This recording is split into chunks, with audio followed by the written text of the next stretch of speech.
Hola, ¿qué tal?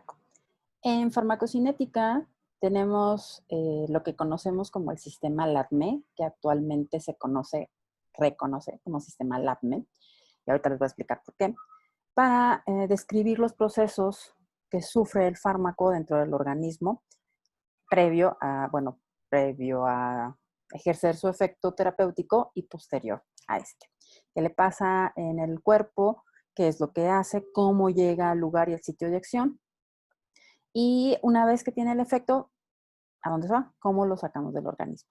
Entonces les voy a compartir esta siguiente imagen y se las voy a platicar. Ay, no encuentro mi pantalla.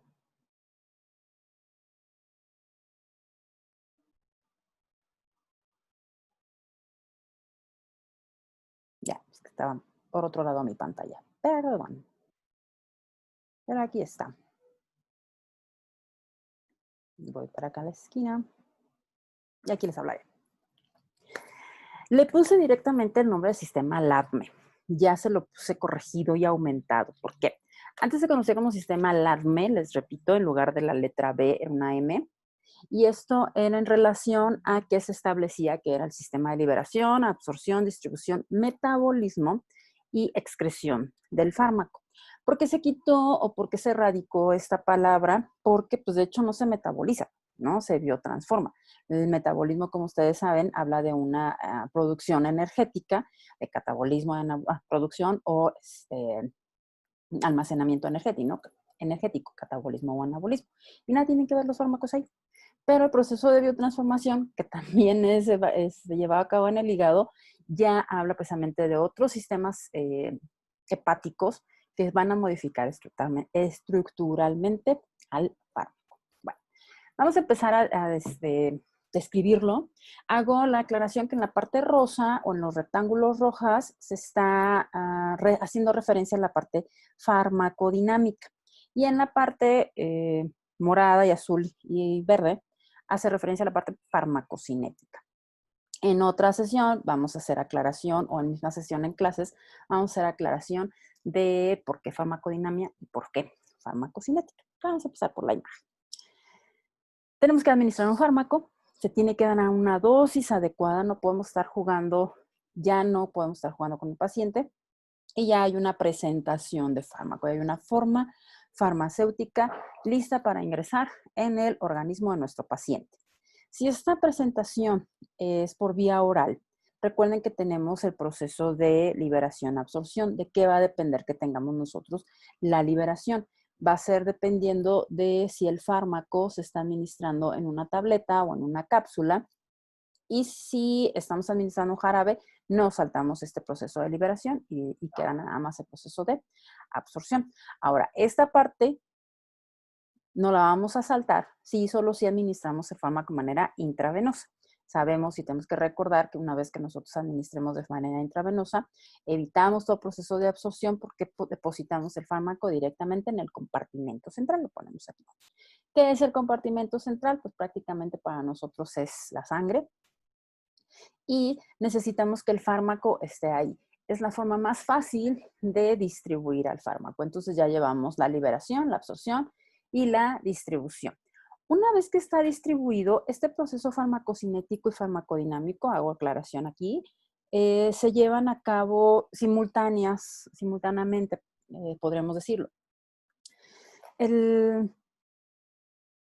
no podemos, se cuantifican diferente, es decir, se miden de manera por separado, pero en el organismo no podemos decir, a ver, hasta aquí absórbete y distribúyete, y luego vacías tu efecto y allá lo mido, y luego me pongo a hacer aquí, luego vienes y te excretas. No puedo hacer eso en el organismo. Para estudiarlos he encontrado una forma más sencilla, les repito, separar farmacocinética de farmacodinamia, pero en el organismo es íntegro y trabaja las dos cosas de manera muy simultánea. En este proceso de absorción y de liberación, perdón, y absorción, tenemos a nuestro fármaco en el compartimento central. Fíjense en las flechas, la dirección de las flechas y si van de ida o vuelta o si nada más van de un solo sentido. Porque esto es muy importante. Si se dan cuenta, una vez que está absorbido el fármaco en el compartimento central, yo no lo puedo regresar. Yo no puedo hacer o evitar que se siga absorbiendo, que se siga que se siga absorbiendo, ¿sí? Está aquí y ya va a tener que realizar su efecto. Y si se elimina, pues ya no lo puedo regresar tampoco, al menos no por esa vía, ¿no? Tendría que buscar otras vías de absorción. Bueno, y estas flechas, si se dan cuenta, están de ida y vuelta. Entonces hay que explicar y hay que entender qué es a lo que significan esta simbología. Estamos ya distribuyendo. ¿Qué pasa? En este proceso, nuestro fármaco tiene que hacer su efecto terapéutico. Y entonces va al sitio terapéutico, está en el órgano diana, se une al receptor, si es por medio de un receptor específico o por una macromolécula, que puede ser un canal iónico, que puede ser una enzima, que puede ser un transportador, lo que pueda estar modificando nuestro fármaco y entonces tener un efecto terapéutico. No se va a quedar ahí por años, de hecho ni por minutos, es rápido el efecto que tiene, es rápido el enlace que hace la sustancia con el fármaco, la modificación de la respuesta fisiológica, y entonces el fármaco se libera del receptor y regresa al compartimento central.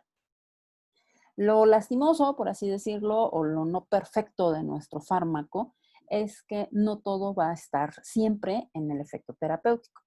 Obviamente están diseñados para que esta característica sea la primordial y sea en un porcentaje muy elevado. Yo no voy a dar un fármaco que quite el dolor de cabeza, pero que dé náusea, ¿no? Como efecto no deseado. No me conviene por ningún lado.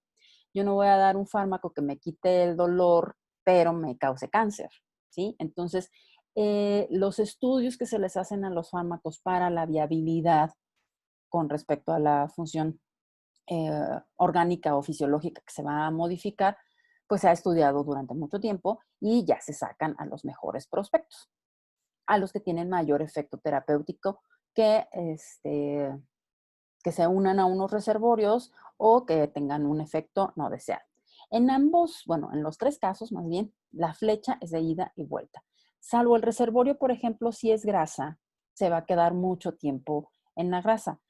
Pero si el paciente adelgaza, se va a liberar fármaco también. Entonces hay que tener consideración con eso. Puede ser reservorio de grasa, de músculo, en uñas, en piel, otros sitios. Y el no deseado, bueno, pues generalmente es un malestar general que van a presentar, bueno, más bien el efecto no deseado más marcado de todos los fármacos es náusea, vómito, diarrea o estreñimiento, ¿no? Y van a ser específicos para cada uno de los fármacos y el sitio donde estén teniendo su efecto terapéutico. Bueno, para que el fármaco lleve a cabo esta acción terapéutica, resulta que tiene que estar libre. ¿Libre de qué? Nuestra sangre no es un líquido nada más, ustedes lo saben. La sangre tiene muchas células, muchos contenidos, muchas enzimas, muchas proteínas. Y hay algunas proteínas precisamente que tienen una afinidad muy particular por las cosas como que extrañas para el organismo. ¿Y por qué llega un fármaco? ¿Quién lo invitó?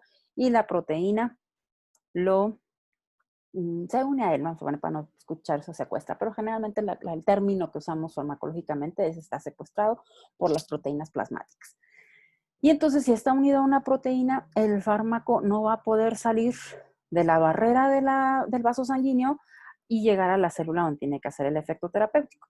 Por eso, si se fijan, entre corchetes que hace simbología una concentración, viene la palabra fármaco libre. El fármaco debe de estar libre de células, libre de proteínas, libre de enzimas que puedan encontrarse en la sangre para poder atravesar las barreras, sobre todo las membranas que hay en vasos sanguíneos y en la célula adyacente, donde va a ejercer su efecto.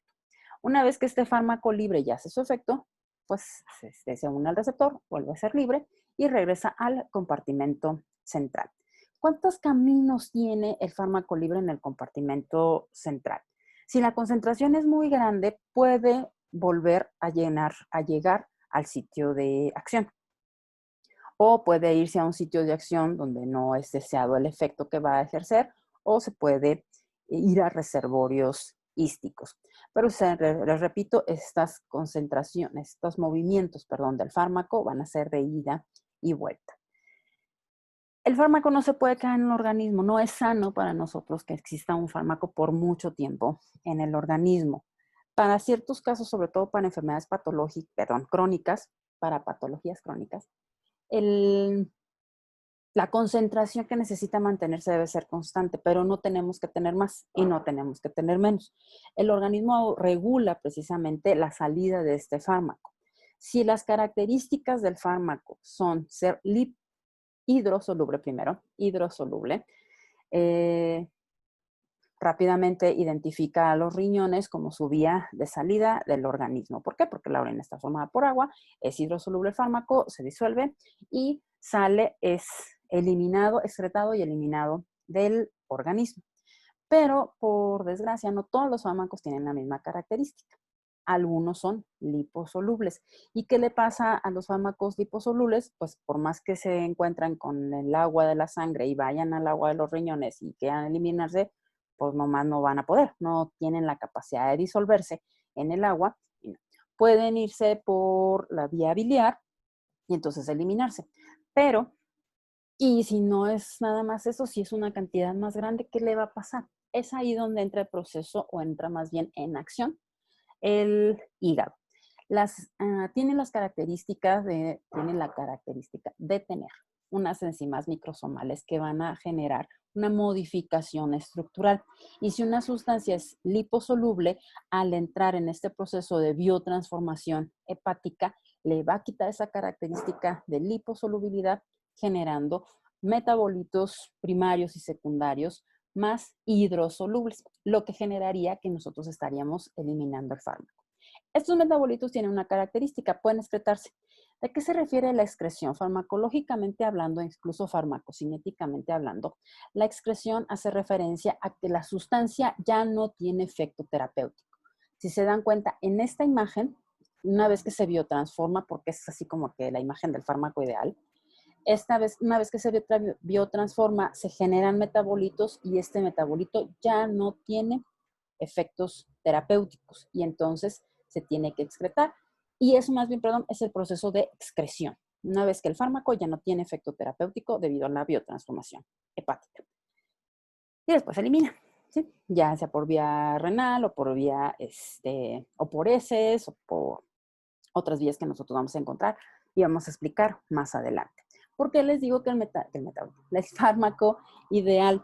Porque algunos fármacos van a tener metabolitos activos y aparte de que el fármaco esté haciendo el efecto, el metabolito también puede estar uniéndose a unos receptores donde pueda tener acción o efecto terapéutico.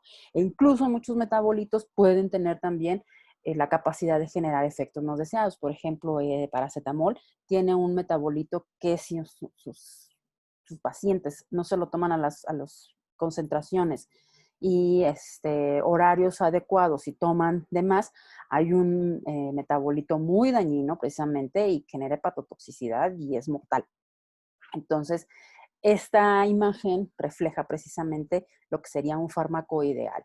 Se libera, se absorbe, hay concentración libre de fármacos, se une a los receptores y pasa a biotransformación, sus metabolitos no le hacen nada más al organismo y se elimina. Entonces, esta vendría siendo la explicación sintetizada de lo que es el sistema LABME. Les repito, yo aquí ya lo puse como biotransformación en lugar de metabolismo para evitar complicaciones con energéticas y dedicarnos solamente a las modificaciones estructurales que le hace ciertas enzimas microsomales hepáticas a los fármacos para quitarles o restarles actividad terapéutica y entonces se puedan eliminar. ¿Va que va? Entonces, esta es la explicación rápida, sencilla, concreta de lo que es el LAB. Muchas gracias. Voy a dejar de compartir y ya luego cierro sesión. Gracias.